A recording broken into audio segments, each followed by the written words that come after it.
मसीह यस्सु के कादर नाम में आपको सलाम। हम सीख रहे हैं आजमाइश पर फ़तह याबी। आजमाइशें तो जब तक हम ज़मीन पर ज़िंदा हैं आजमाइशें पीछा नहीं छोड़ती।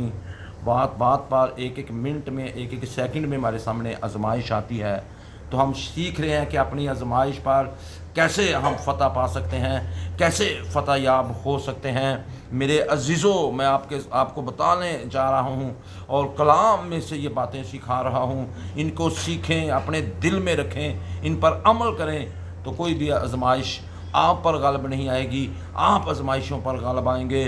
और मेरे अजीज़ों, ये आजमाइशें तो अनगिनत हैं जो हर रोज़ हमारी होती हैं और हम सीख रहे हैं कि हम पर कैसे फ़तह याबी हासिल कर सकते हैं। तो मैंने पहले आपको बताया था कि अपनी तवज्जो हटाएं, उसका ख्यालात सोचों का मुकाबला ना करें, अपनी तवज्जो को हटाएं, डिस्ट्रैक्ट करें अपने उसको। अगर आप जितना ज़्यादा किसी चीज़ को जो है वो ख़त्म करना चाहेंगे उतना ही आपके सामने आएगी। जब आप उसको नज़रअंदाज करेंगे तो फिर आप फ़तह पाएंगे। दूसरी बात बताइए, जो आप कोशिशें कर रहे हैं, जो आप जद्दोजहद कर रहे हैं, अगर आप बार बार उसमें फ़ेल हो रहे हैं तो उसमें किसी दूसरे को शामिल करें। कोई मुखलस शख्स ढूंढें, कोई ऐसा शख्स ढूंढें जो आपको सही रहनुमाई कर सके। उसके साथ, एक के साथ, पूरी दुनिया के साथ अपने मसाइल को शेयर ना करते फिरें। किसी एक शख्स को तलाश करें और उसके साथ उसको शेयर करें। और क्योंकि वाइज में मैंने अपने हवाला भी दिया, एक से दो बेहतर है। अगर एक गिरता है तो वो गिरा ही रहता है, अगर एक गिरता है तो दूसरा उसको उठाता है। इसलिए अपनी आजमाइशों में खुद ही घिर घिर के ना मर जाए। कि यही लोग खुदकशी करते हैं जो दूसरों के साथ शेयर नहीं करते।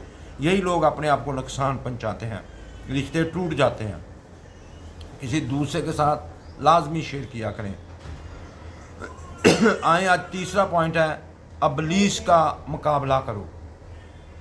अबलीस का मुकाबला करो। बताया गया है कि फ़रोतन होने और खुदा के ताबे होने के बाद हमें अबलीस का मुकाबला करना चाहिए। ये बहुत ज़रूरी है। यकूब 4:7 का जो बाकी हिस्सा कहता है, अबलीस का मुकाबला करो तो तुमसे भाग जाएगा। पहले फ़रोतन बनो, ताबे हो जो खुदा के, फ़रोतनी को लेके आओ अपनी ज़िंदगी में, फिर अबलीस का मुकाबला करो तो वो भाग जाएगा।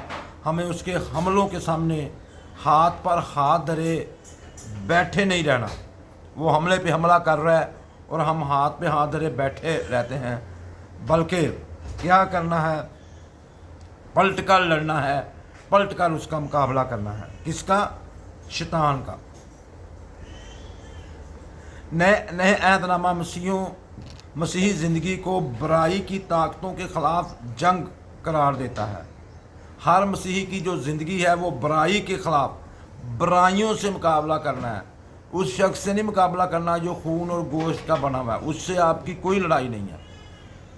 समझ आ गए? बुराइयों से लड़ाई करनी है, बुरी बातों से, बुरे ख्यालात से, बुरी सोचों से आपने मेरे अजीज़ों जंग करनी है, उनसे लड़ाई करनी है, उनका मुकाबला करना है, उन पर गालिब आना है।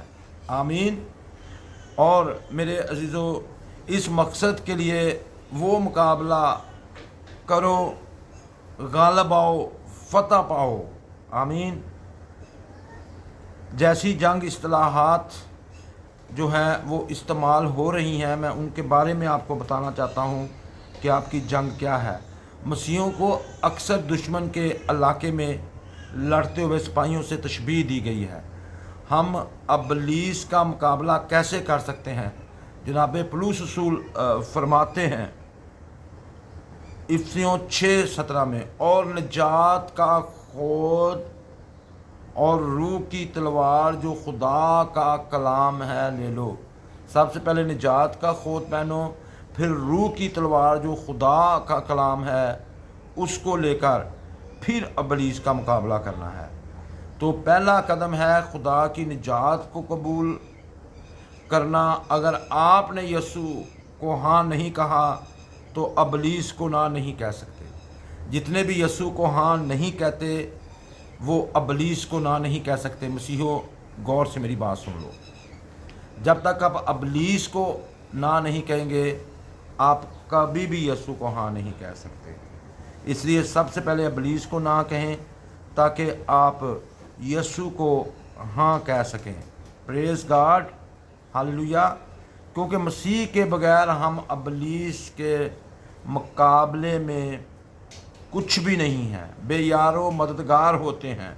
यसु मसीह के बगैर हम इब्लीस के मुकाबला में बेयारो मददगार हैं।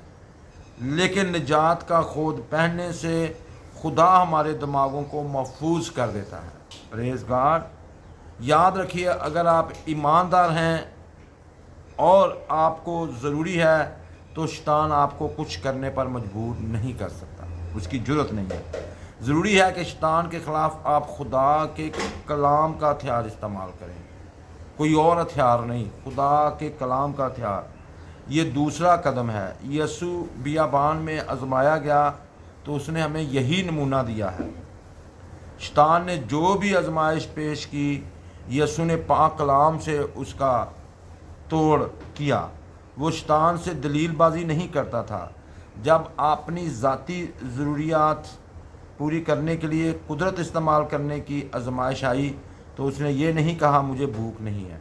खुदा के कलाम में कुदरत है मेरे अजीज़ों, इसलिए शैतान उससे डरता है, कलाम से डरता है, आपसे नहीं डरता। इब्लीस से बहस और दलीलबाजी करने की कोशिश ही ना करें, वो दलीलबाजी करने में आपसे तेज़ और चालाक है, क्योंकि उसे हज़ारों साल से इसकी मशक और तजर्बा है।